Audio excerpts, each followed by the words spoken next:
Olá pessoal, é, nosso último conteúdo em vídeo, referente a 25 de junho de 2020. Eu espero que todo mundo esteja bem, esteja se cuidando. A gente, de certa forma, está parcialmente encerrando o que é o conteúdo do curso. As demais atividades eu já informei vocês via Google Classroom, em relação à correção, data de entrega e tudo mais, que a gente fica dependente da definição de calendário. De qualquer forma, eu fico à disposição de todos, via Google Classroom, por e-mail, por Google Hangout Meeting. E ainda assim, quando terminar a disciplina e tudo mais, lembra que seremos colegas de trabalho. Então, como um bom colega, eu fico à disposição. Quem estiver no segundo semestre, terceiro ano, quarto ano, pode ficar à vontade sempre para me mandar uma mensagem, conversar, agendar uma conversa, e espero que até lá que possa passar na minha sala, tomar um café, bater um papo. Será sempre bem-vindo. Lembrando também que esse conteúdo ele são só comentários a respeito do conteúdo que vai ser desenvolvido, né? Um material só de apoio, sendo que a referência principal são essas referências que estão apresentadas aí na tela, a excelente apostila do professor Tabanix, a apostila que eu gosto bastante também do professor Brito Cruz, e o livro do Vuolo.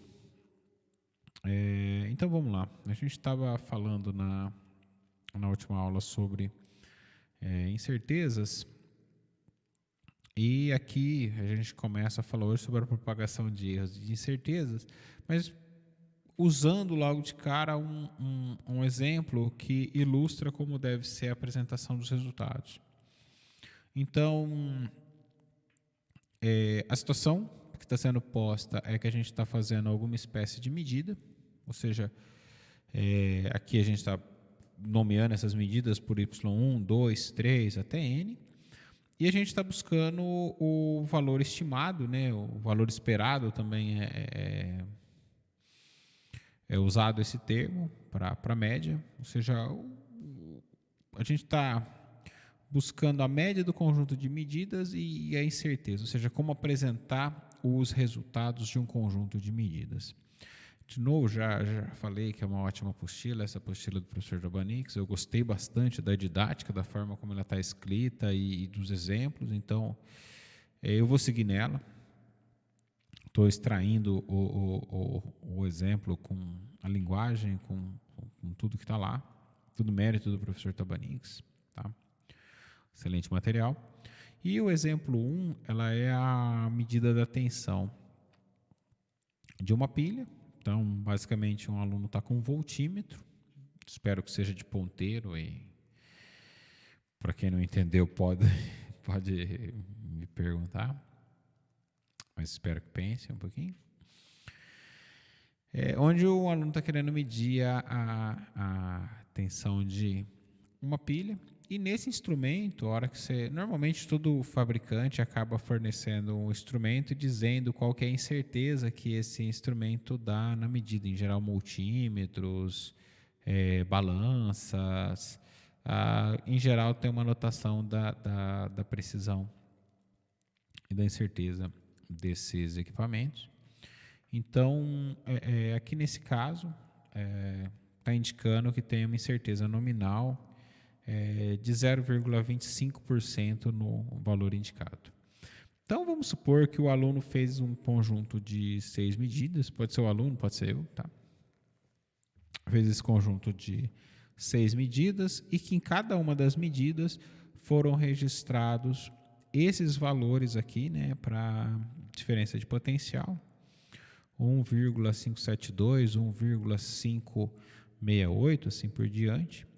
Se a gente aplicar esse 0,25%, isso vai dar para todos esses casos aqui uma incerteza nominal de 0,04 volts, tá?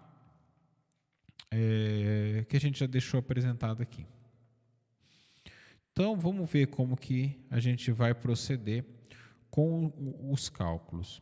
Bom, inicialmente, a gente vai querer calcular o valor médio das nossas medidas. Então, se eu pegar aqui, né, a diferença de potencial médio vai ser somatório. Então, a gente vai somar todos esses valores da segunda coluna e dividir pelo número de medidas, ou seja, vai dividir por 6. E, ao realizar essas contas, vocês devem obter 1,5763 volts. Aí, depois, vocês vão calcular o desvio padrão dessas medidas. Essa aqui é como aquela tabela, acho, da atividade 3 ou da atividade 4, que eu pedi para vocês efetuarem exatamente essas medidas. Lá, provavelmente lá vocês fizeram os cálculos e tudo mais, mas não tinha uma ideia muito bem para que serve. E agora a gente está tentando justificar aqui para que servia. E para que serve, né? Para que serve. Então, o desvio padrão das medidas, aplica na fórmula. Já temos o valor médio aqui, né? Então, é simplesmente substituir o primeiro valor, né? Aqui, então, 1,572 menos 1,5763, isso aqui vai ao quadrado, então esse valor vai ser sempre positivo, faz toda essa soma bonitinha, divide aqui, né, por 6 menos 1, ou seja, vai dividir por 5 e deve-se obter o valor 0,0066, vamos guardar aqui, tá, o box dele, bonitinho. O que a gente pode querer também calcular é o desvio padrão do valor médio, ou seja, esse desvio padrão das medidas dividido pela raiz do número de medidas, raiz quadrada do número de medidas, como a gente viu no finalzinho do último conteúdo, e a incerteza nominal do voltímetro, né? Aqui de novo, né, 0,04, né, pela nossa regra de arredondamento, da mesma forma como foi apresentado aqui na terceira coluna da tabela. E aí, uma das coisas que é interessante já, e que o professor Tobanix faz uma bela discussão a respeito, muito mais longa do que está aqui, é que a hora que a gente vai olhar para o desvio padrão das médias, ele é maior, né, do que o informado pelo fabricante.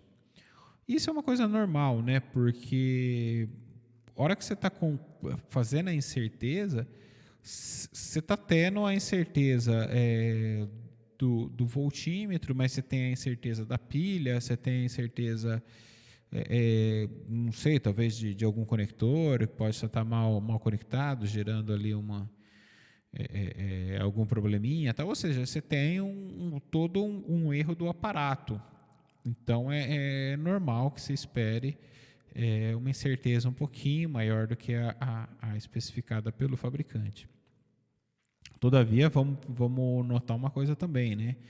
Se for um valor muito maior e tudo mais, ou se o fabricante fornece para você que essa incerteza nominal é um valor relativamente alto, vamos supor que seja de 20%, obviamente você está trabalhando com um instrumento de baixa qualidade e lá na apostila é feita toda uma discussão em relação à qualidade, custo, valor, preço e, em geral, é uma justificativa, no meu entendimento, para que a gente tenha bons equipamentos de medida.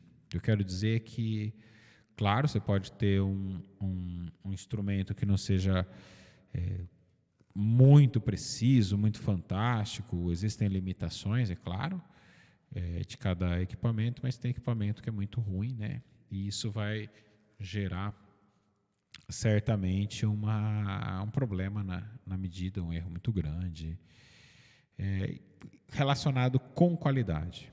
Em geral, a discussão que ele faz lá é relacionado com qualidade e que a gente deve buscar sempre produtos de qualidade, né? Bom, vamos seguir. Então, se eu fosse expressar uma única medida, isso seria vamos pegar a primeira medida, né? Então, segundo a incerteza nominal, seria expresso como 1,572 mais ou menos 0,04, mas a gente sabe que tem toda uma questão de incertezas que estão no nosso sistema, né? Pelos cálculos que a gente fez aqui.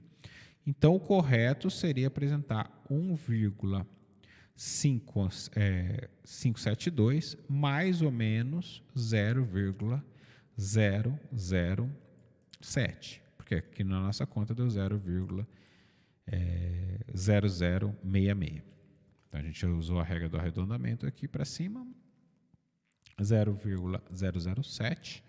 E veja aqui ó, que a gente está usando o número adequado de significativos, né, o valor mesurado com o mesmo número aqui da nossa incerteza.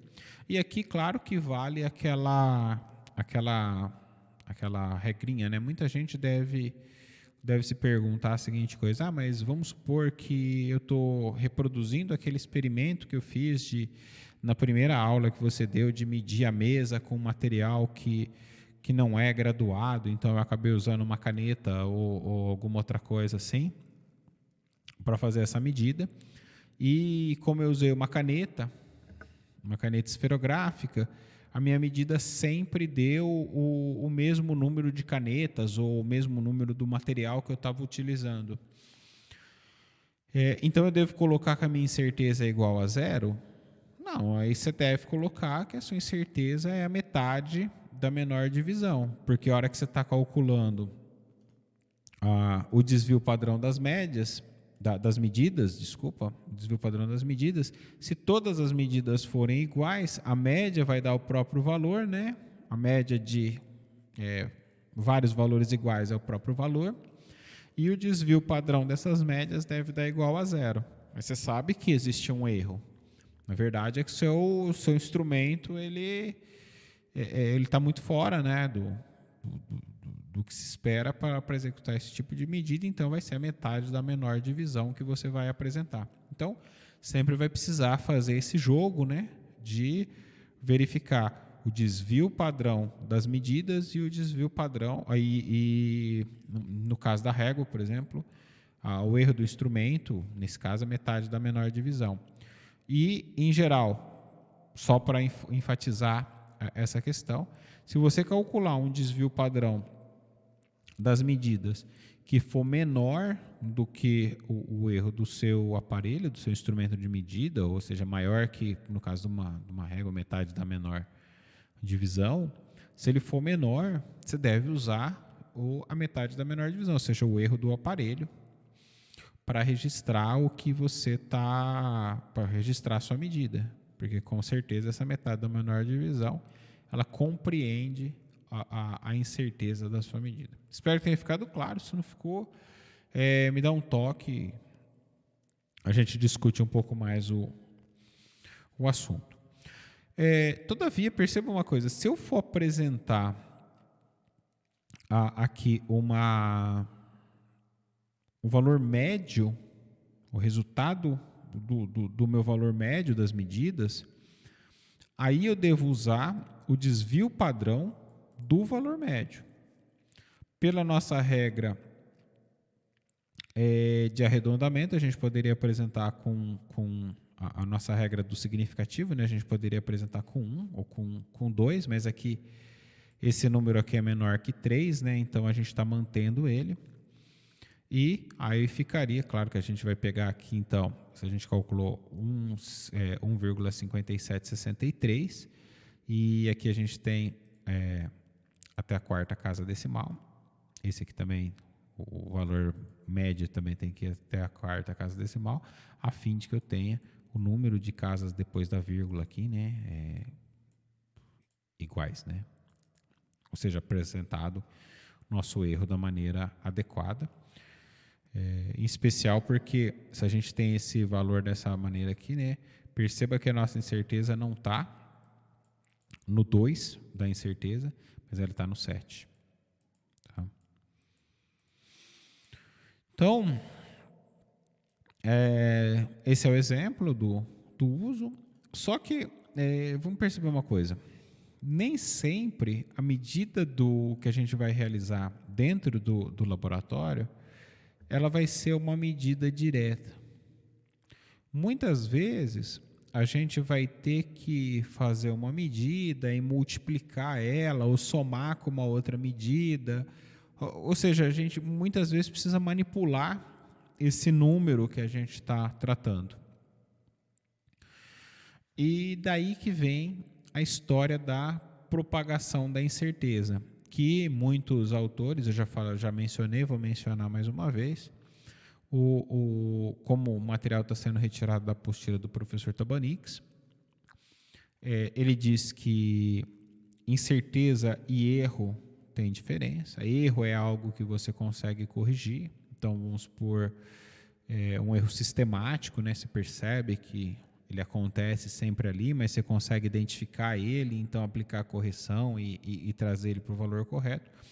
E no caso da incerteza, não tem, porque você está tratando algo que é incerto. Naquele valor, você não consegue garantir aquele valor. Você só consegue garantir alguma coisa dentro de um intervalo de valores, por isso que ele fala de propagação de incerteza. Alguns autores não fazem essa leitura. Alguns autores entendem que é um erro associado à medida. Então, simplesmente trata como propagação de erro.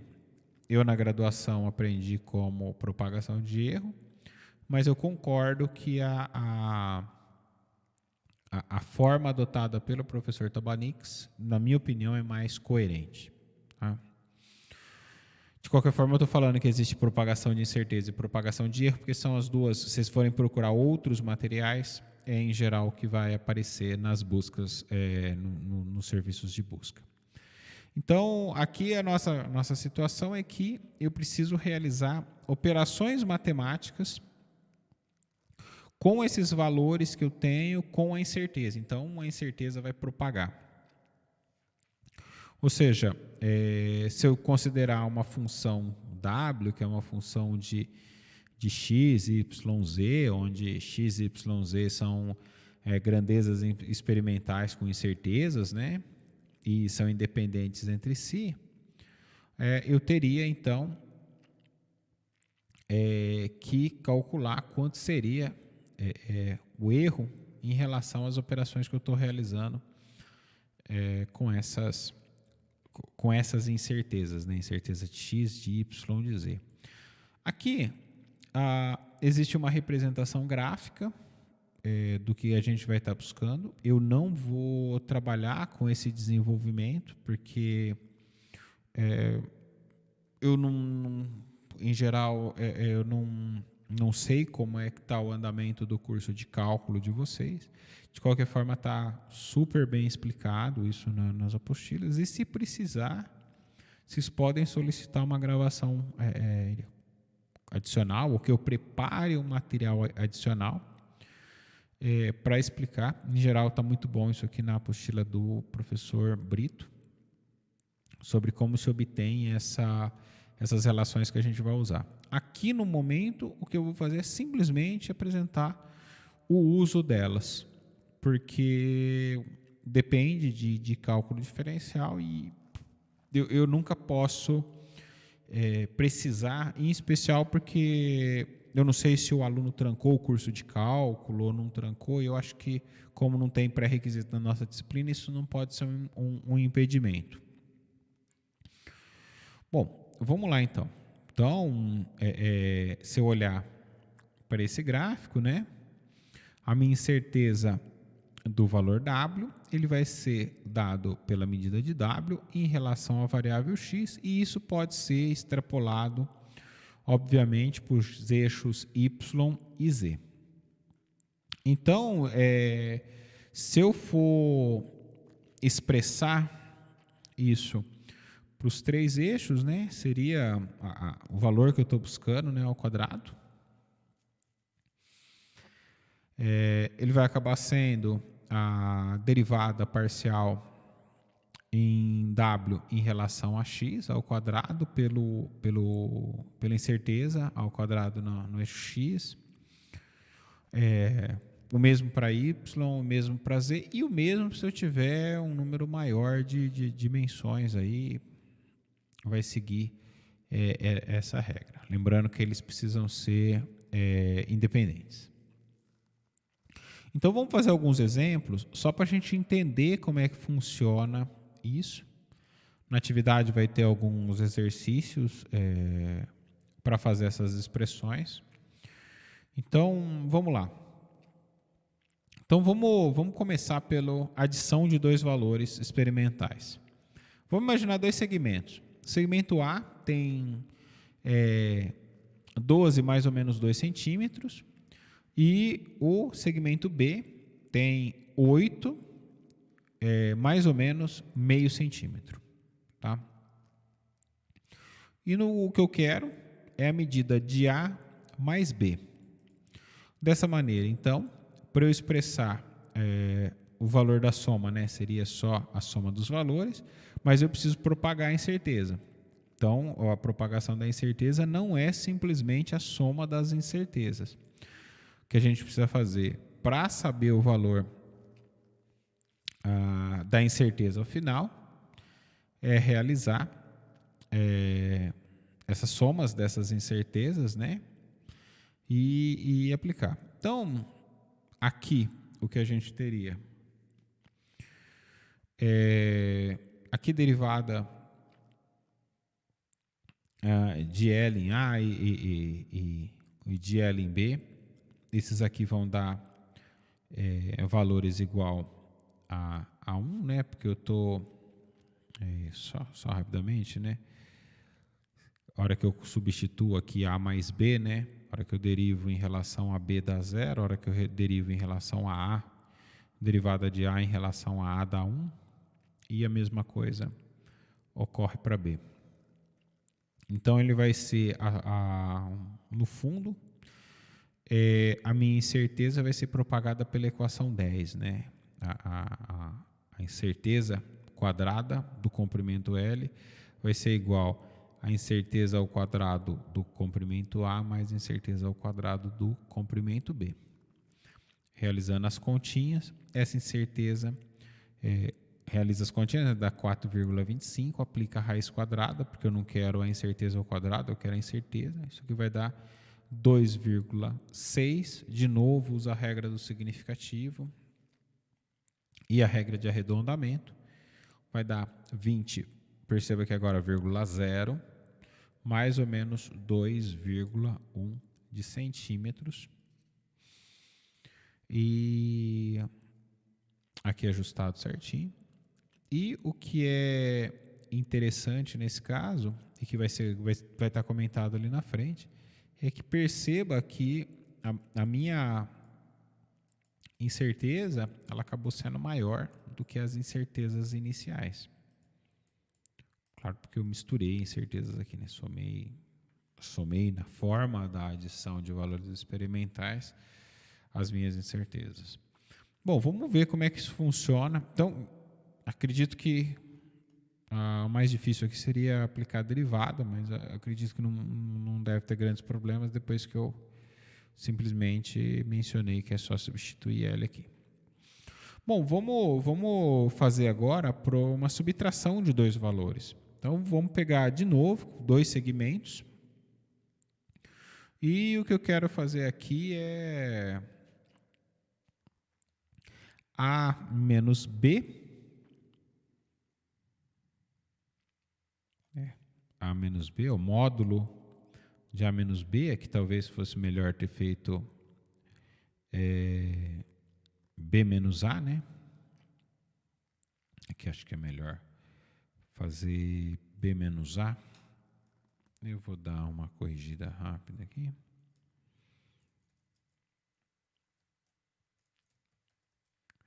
Então, perceba que a gente vai acabar fazendo basicamente o mesmo procedimento. Então,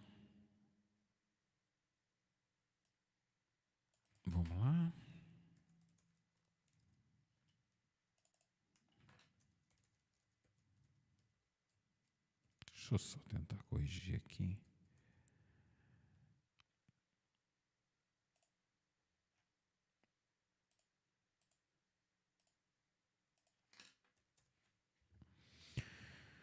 Ok. Vamos lá. E aqui é B menos A. A fim de subtrair o maior do menor. O menor do maior.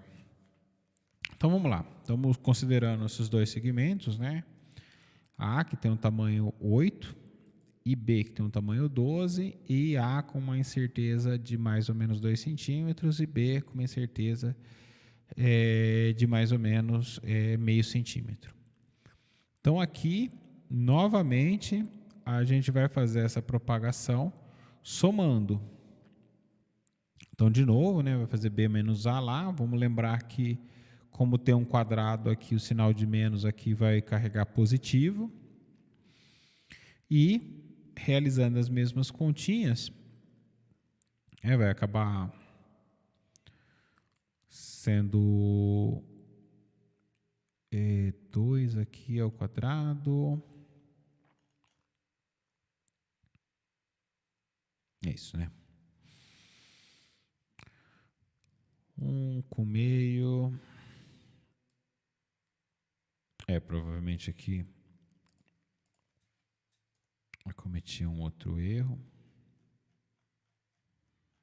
no texto, mas eu vou corrigir. Esse erro não é de meio, ele é um erro de 2. Corrigido. Ou seja, aqui a gente vai ter o erro de A ao quadrado, mais o erro de B ao quadrado. Então aqui é 2 ao quadrado, mais 2 ao quadrado. Aqui, gente, o que eu corrigi foi o seguinte, ó, eu digitei errado aqui, ó. É 8 mais ou menos 2 centímetros, o valor de A, e 12 mais ou menos 2 centímetros, o valor de B. Então, aplicando as contas, né, vai chegar no mesmo resultado que a gente tinha ali da soma, que a incerteza ao quadrado vai ser igual a 1 a incerteza ao quadrado de A mais 1 vezes a incerteza ao quadrado de B. Quando a gente faz essa substituição, que é o que está na equação 15, a gente vai ter 2 ao quadrado com 2 ao quadrado, 4 mais 4, 8, tira o quadrado, isso aqui vai dar 2,8284. Aqui, de novo, né, a gente vai aplicar a regra do, como esse número aqui é menor que 3, a gente vai aplicar a regra, então, de 2 significativos. Então, a nossa resposta final para essa subtração, né, 12 menos 4, vai dar 4, mais ou menos 2,8 centímetros. Aqui é o que eu mencionei para vocês. Vale a pena notar que na soma a gente teve um aumento, né, mas na diferença a gente também teve um aumento. Muita gente poderia pensar, mas é estranho, né, porque você subtraiu dois valores e você tem uma incerteza maior. Sim, você tem uma incerteza maior porque você propagou algo incerto com algo incerto nessa operação. Então, você acaba tendo uma incerteza maior. O terceiro exemplo e o último é um pouquinho mais complicado, mas só para representar o que seria a multiplicação. E aí, claro que isso gera para vocês as ideias de que gera a ideia de como expandir essa metodologia de propagação de erro para outras operações que sejam de interesse, que agora eu não consigo prever, mas fica o método, né? Fica a forma como calcular. Então, aqui o que a gente vai querer calcular é o volume de um cilindro. O volume de um cilindro é dado por V igual a π r quadrado vezes a altura, que a gente chamou de L. E aqui, no exemplo que a gente vai ter, é o valor de R, 2 1,0 mais ou menos 0,5 centímetros, e o valor de L, que é 10,0 mais ou menos 0,5 centímetros. Então, na hora que a gente vai fazer a propagação das incertezas, perceba que a gente tem 3 variáveis, então a gente tem que propagar nas 3 variáveis segundo a nossa equação 8, que é a equação que está definindo a fórmula geral para várias variáveis independentes. Então, aqui o que a gente vai fazer é que a incerteza ao quadrado do volume vai ser derivada do volume em relação a π, né? Π é uma variável aqui do meu sistema. Pelo erro, pela incerteza de π, a gente vai ter V derivada parcial em R ao quadrado em relação à incerteza de R, e V derivado em L ao quadrado pela incerteza da minha medida, certeza ao quadrado da minha medida L. Quando a gente faz essa brincadeira, a gente está derivando aqui, né, essa fórmula. Então, por exemplo, a derivada aqui, como é todo um produto, né, então a gente vai estar derivando π em π. Isso aqui dá 1 vezes R ao quadrado L. Isso tudo ao quadrado pela incerteza de π, que vocês vão falar, mas quanto é? Π é um número irracional e tudo mais, tá? Essa incerteza, ela é 0, ali na frente ela já aparece, mas claro que para fins didáticos a gente está apresentando aqui o procedimento completo. Então, realizou aqui as 3 derivadas. Aqui, uma coisa que a gente pode fazer para facilitar é fazer uma divisão, né, por v quadrado. Na hora que a gente divide a expressão toda, né, os dois lados por v quadrado, então perceba que aqui eu estou colocando v quadrado e aqui eu estou colocando v quadrado também, né, π r quadrado L ao quadrado, esse valor aqui que está aqui dentro do parênteses no denominador da equação 19 é o próprio v. Na hora que a gente faz isso, a gente consegue simplificar, né, as continhas.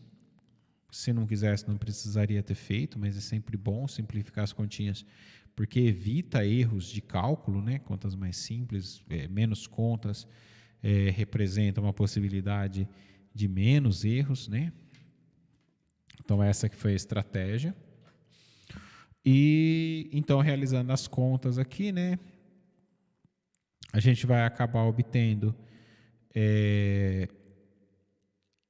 esse cara, incerteza de V dividido por V, como 0,5025, mas vamos lembrar que esse é o valor, como a gente dividiu por V quadrado tudo ao longo das contas, agora a gente precisa multiplicar o resultado por V para conseguir ter o que é a nossa incerteza do volume. Então, o que a gente fez foi pegar 0,5025, multiplicar por V, onde, no caso, o nosso V vai ser π r L, ou seja, π vezes 2 vezes 10, que vai dar esse valor 125,7, e que, ao ser multiplicado isso aqui, perceba que aqui a gente truncou aqui, você vai falar, mas está multiplicando por π, isso aqui deveria ser um número irracional bem grande, mas aqui a gente já começa a ver, ao multiplicar esses dois números, a gente começa a ver a cara da nossa incerteza, né? Então, façam as continhas, vão ver que a gente vai estar aqui nos dois algarismos significativos, né? 63. E assim a gente pode apresentar esse resultado do volume como 126 mais ou menos 63 centímetros cúbicos, ou usando a notação científica, né, que eu gosto mais, como 13 mais ou menos 6 vezes 10 de centímetro cúbico. Bom, gente, isso no final ainda vai ter um quadro de resumo de fórmulas para a propagação de incertezas. esse quadro de propagação, né, do resumo das fórmulas. Quem participa da Olimpíada Brasileira de Física ou da Olimpíada Brasileira de Física das escolas públicas ou de outras Olimpíadas, né? Eu estou mencionando essas duas porque são as que eu tenho mais proximidade, né? Que eu conheço um pouquinho melhor. Vai ver que nessas provas experimentais tem uma tabela muito parecida com essa que vai estar sendo disponibilizada. Bom, em relação ao conteúdo, eu enfatizo aqui que eu fiz o meu melhor nas condições atuais para a gente conseguir ter um conjunto remoto, um conteúdo remoto, né? Ter as aulas de maneira remota. Eu espero que todos tenham aproveitado esse conteúdo remoto. Eu ficarei aguardando para saber sobre a possibilidade da gente desenvolver pelo menos um pouco de parte experimental, fazer alguns experimentos, colocar essas medidas em prática e tudo mais. Mas claro que eu dependo da autorização. Então eu encerro por aqui e deixo o nosso canal aberto por e-mail, pelas formas que eu já mencionei. Lembrando que todos os informes referentes à disciplina e tudo mais vão acabar sendo publicados no mural do Google Classroom. E ainda, se tiver alguma dúvida, tiver alguma coisa, quiser conversar, eu estou à disposição. Ou seja, eu estou tentando fazer tudo da melhor maneira possível para que a gente não tenha prejuízos, para que ninguém se sinta prejudicado, ou seja, as aulas vão continuar online, os conteúdos vão continuar online, eu não vou remover ninguém do Google Classroom, mesmo que tenha trancado matrícula e tudo mais. Ou seja, o meu intuito aqui é fazer o melhor para que a gente consiga aprender, entender, e o que não ficou claro, por favor, me perguntem, a gente está aí, estamos juntos. A ideia é que vocês consigam, mesmo nessa situação adversa, tirar o máximo de aproveitamento. É isso, boa sorte a todos, cuidem-se e não até a próxima, mas eu fico à disposição de todos. Abraços.